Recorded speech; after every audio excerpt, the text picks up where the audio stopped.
السلام علیکم ویورز، آج میں لایا ہوں آپ کے لیے رضوان کی دو بیویوں کی کہانی۔ رضوان محلے کا ایک سمجھدار، خوش اخلاق اور خوشحال آدمی تھا۔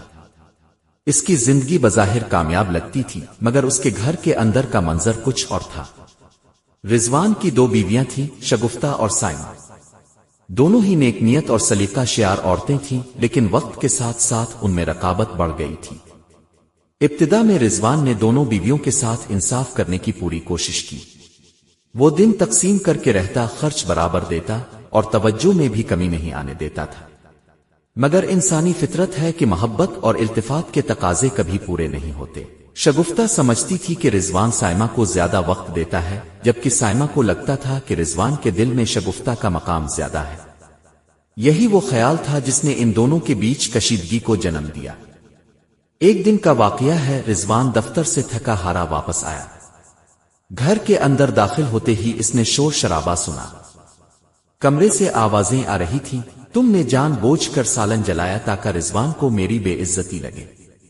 سائمہ چیخ رہی تھی۔ شگفتہ نے پلٹ کر کہا، اور تم نے کپڑے دھونے کے بجائے دن بھر فون پر باتیں کی، اس پر کسی کو کچھ نظر نہیں آتا۔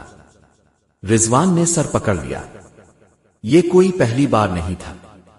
ہر دوسرے تیسرے دن یہی جھگڑا ہوتا، چھوٹی چھوٹی باتیں بڑھتے بڑھتے بڑے تنازع میں بدل جاتی، کبھی کھانے پر، کبھی بچوں پر، اور کبھی رضوان کی توجہ پر۔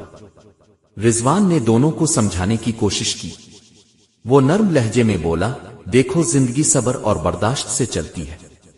اگر تم دونوں ایک دوسرے کو بہنوں کی طرح سمجھو تو یہ گھر جنت بن جائے گا۔ لیکن بات کانوں میں پڑتی ہی کہاں تھی۔ دونوں بیویاں اپنی اپنی جگہ خود کو مظلوم اور دوسری کو ظالم سمجھتی تھیں۔ محلے والوں کی باتیں۔ آہستہ آہستہ محلے میں بھی باتیں ہونے لگیں۔ بچے گلی میں کھیلتے کھیلتے دوسرے بچوں کو بتاتے، ہمارے گھر میں روز لڑائی ہوتی ہے۔ محلے کی عورتیں چغلیاں کرنے لگیں، ارے دو بیویوں کو ایک چھت کے نیچے رکھنا آسان تھوڑی ہے، دیکھ لینا یہ گھر کبھی سکون نہیں دیکھے گا۔ یہ باتیں سن کر رضوان کا دل ٹوٹنے لگا۔ وہ سوچتا تھا کہ جس گھر کو خوشی کا گہوارہ بنانا چاہتا تھا، وہی گھر تماشا بنتا جا رہا ہے۔ بڑھتا ہوا اختلاف۔ ایک رات کی بات ہے، بچوں کے سونے کے بعد سائمہ اور شگفتہ کا جھگڑا پھر شروع ہو گیا۔ اس بار معاملہ اتنا بڑا کہ دونوں نے ایک دوسرے پر ہاتھ اٹھا دیا۔ رضوان کے صبر کا پیمانہ لبریز ہو گیا۔ اس نے سخت لہجے میں کہا، اگر تم دونوں نے اپنی حرکتیں نہ چھوڑی تو میں الگ گھر لے لوں گا، پھر نہ کہنا کہ میں نے ساتھ نہیں دیا۔ یہ الفاظ دونوں پر بجلی بن کر گرے۔ وہ جانتی تھی کہ اگر رضوان نے الگ گھر لے لیا تو بچوں پر اثر پڑے گا، خرچ بڑھ جائے گا اور سب کچھ بکھر جائے گا۔ لیکن انا کی دیوار اتنی اونچی ہو چکی تھی کہ کوئی بھی پیچھے ہٹنے کو تیار نہ تھی۔ بزرگوں کی مداخلت۔ چند دن بعد رضوان نے اپنے والدین اور محلے کے بزرگوں کو بلایا۔ سب نے بیٹھ کر بات کی۔ بزرگوں نے دونوں بیویوں کو سمجھایا کہ گھر کی عزت عورت کے صبر اور عقل پر ٹکی ہوتی ہے۔ اگر عورت برداشت کرے، قربانی دے اور چھوٹی چھوٹی باتوں کو نظر انداز کرے تو گھر جنت بن سکتا ہے۔ شگفتہ نے سر جھکا لیا، مگر دل میں سوچا کہ یہ سب مجھے ہی کیوں نصیحت کر رہے ہیں، قصور تو سائمہ کا ہے۔ سائمہ نے بھی بظاہر ہاں میں ہاں ملائی، مگر دل ہی دل میں کہا، یہ سب میرے خلاف ہیں۔ یوں بظاہر معاملہ دب گیا، مگر اصل مسئلہ جوں کا توں رہا۔ بچوں کی معصومیت۔ رضوان کے بچے دن با دن خاموش اور اداس ہونے لگے۔ وہ اکثر کونے میں بیٹھے رہتے۔ ایک دن چھوٹی بیٹی رو رہی تھی۔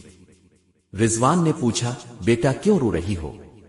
بیٹی نے سسکتے ہوئے کہا، بابا اب امی کو ڈانٹا نہ کریں، مجھے برا لگتا ہے، اور ابو پلیز امی جان اور دوسری امی سے کہیے کہ لڑائی نہ کریں، ہمیں ڈر لگتا ہے۔ یہ الفاظ سن کر رضوان کی آنکھوں سے آنسو بہہ نکلے۔ اسے احساس ہوا کہ اصل میں نقصان سب سے زیادہ بچوں کا ہو رہا ہے۔ صلح کی راہ۔ اگلے دن رضوان نے دونوں بیویوں کو الگ الگ بٹھا کر بات کی۔ اس نے کہا، دیکھو تم دونوں میری زندگی کا حصہ ہو۔ میرا فرض ہے کہ انصاف کروں اور تمہارا فرض ہے کہ اس انصاف کو قبول کرو۔ اگر تم ایک دوسرے کے ساتھ مقابلے میں رہو گی تو یہ گھر کبھی آباد نہیں ہوگا، لیکن اگر تم دونوں برداشت اور تعاون کرو گی تو اس گھر کی مثال پورے محلے میں دی جائے گی۔ اس بار اس نے بہت نرم اور محبت بھرے لہجے میں بات کی۔ اس نے بچوں کی حالت کا بھی ذکر کیا۔ سائمہ اور شگفتہ کے دل پسیج گئے۔ دونوں نے ایک دوسرے کی طرف دیکھا۔ لمحے بھر کی خاموشی کے بعد شگفتہ نے آہستہ کہا، میں مانتی ہوں مجھ سے بھی غلطیاں ہوئیں۔ سائمہ کی آنکھوں میں بھی آنسو تھے، میں بھی معافی مانگتی ہوں۔ یوں دونوں بیویوں نے ایک دوسرے کو معاف کر دیا۔ نیا آغاز۔ وقت گزرتا گیا۔ اب بھی کبھی کبھی معمولی بات پر بحث ہو جاتی، مگر پہلے جیسا جھگڑا نہیں رہا۔ دونوں نے سیکھ لیا کہ سکون تبھی ممکن ہے جب ایک دوسرے کو برداشت کیا جائے۔ بچے بھی خوش رہنے لگے اور محلے والے بھی کہنے لگے، دیکھو رضوان کا گھر پہلے کیسا تھا اور اب کیسا پرسکون ہے۔ رضوان نے دل ہی دل میں اللہ کا شکر ادا کیا کہ اس نے اس کے گھر کو برباد ہونے سے بچا لیا۔ سبق: رضوان کی بیویوں کا جھگڑا ہمیں یہ سبق دیتا ہے کہ گھر کی خوشی چھوٹی چھوٹی باتوں پر صبر اور برداشت میں ہے۔ انا ضد اور رقابت خاندان کو برباد کر دیتی ہے، جبکہ محبت، قربانی اور معافی گھر کو جنت بنا دیتی ہے۔